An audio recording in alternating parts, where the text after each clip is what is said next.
What's up, guys? It's Danny, the Truth in Plain Sight. Bring y'all a little short video today. I'm gonna read one verse. I don't have my glasses, so I gotta kind of squint. This is in 1 Corinthians chapter 8, and Paul's talking about eating meat sacrificed unto idols and stuff like that. And over in Romans 14, it talks about people that eat meat and then some that don't. How a vegetarian could be offended by someone eating meat.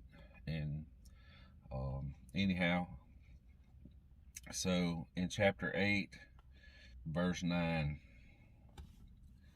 but take heed lest by any means this liberty of yours become a stumbling block to them that are weak.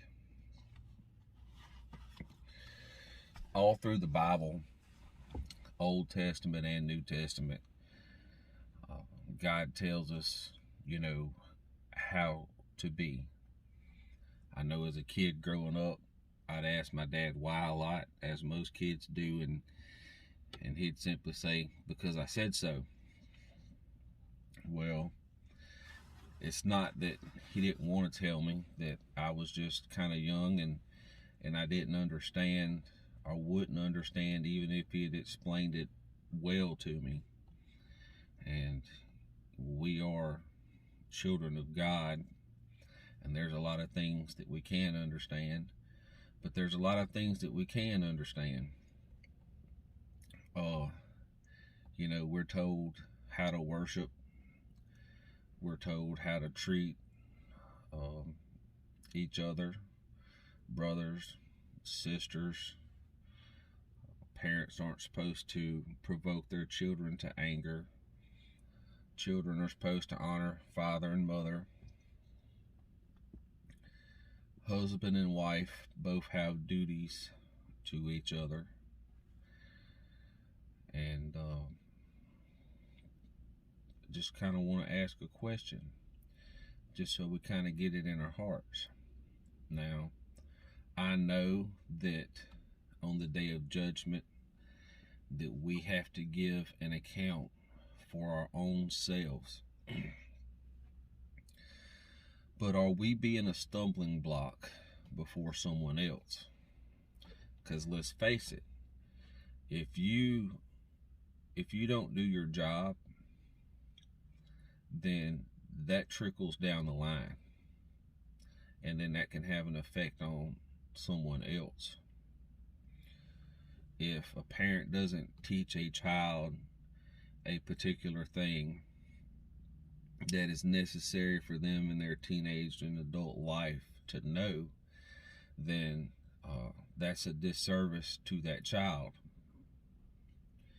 We as a church, we're supposed to lift each other up. Even when somebody does something wrong, yeah, there's that rebuke there, but at the same time, why do you rebuke them? I mean, we have the law to convict our hearts, to realize our condition and our need for Jesus. So, you tell somebody, hey, you did this, it was wrong. You said this, it was wrong. It's good to provide scriptures, but then you lift them up and encourage them to do better. But we all have many different relationships that we have with different people. You think about a husband and wife, and the things that they're supposed to do for each other's. Wives, submit yourself to your husbands. Husband, love your wives. And look, that's a two-way street. I realize that, but each one has different and particular duties. And if you don't do your job, it'd be very easy for the other one to fall. But that's just an example. I mean, you can apply that to any relationship.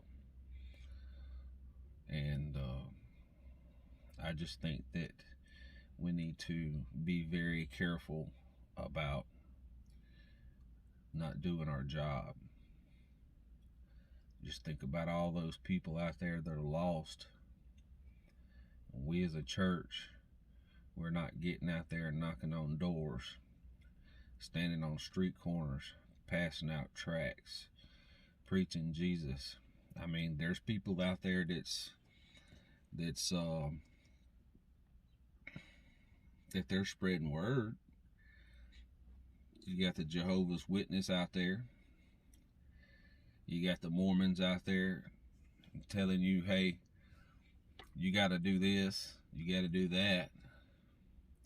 You know, there's a lot of people out there that's pretty much everybody that's out there on the street or walking around are the very ones that you shouldn't be listening to, and the very ones that have it in their heart to go out there and do it. We're sitting on our hands. So I know I'm weak in my flesh at times. Sometimes it's very easy for me to be angry. You know, you look when Adam and Eve had first sinned, asked Adam, and Adam said, "The woman that thou hast given me." So he was pointing his finger. And then Eve says, "The snake beguiled me." So then, you know, God went over there to Satan, and then it's always some kind of finger pointing game. So you need to understand that though we are responsible for our own, we also kind of have to be a little bit responsible for others as well. Because if we don't do our job, that can cause someone else to stumble. And I don't want to be that person to cause someone else to stumble. But at the same time, I don't want to stumble. Because let's face it, I'm just a man. I'm perfectly capable of messing up. I've done it countless times, and there's no doubt in my mind that I'm going to mess up again in the future. I just pray God gives me the strength and gives me the eyes to see these things as see the crossroads as I'm coming up to it. That way I can be aware of the direction that He's trying to lead me. So let's just get out there and do our job, people. Let's worship God how He wants to be worshiped. Let's tell the world about the love of God. Let's lift each other up. So let's just do our job. And we all failed. But I think together we can complement each other, and I think that we can move forward, and I think that we could really make a difference. I want to make a difference, and I know you do too. So somebody's got to take that first step. Now, who's it going to be? So I know this isn't one big, long, drawn-out special study or anything. It's just a simple statement, a simple question. You know, let us not be a stumbling block, and do your job. So, hope you have a great day. God bless.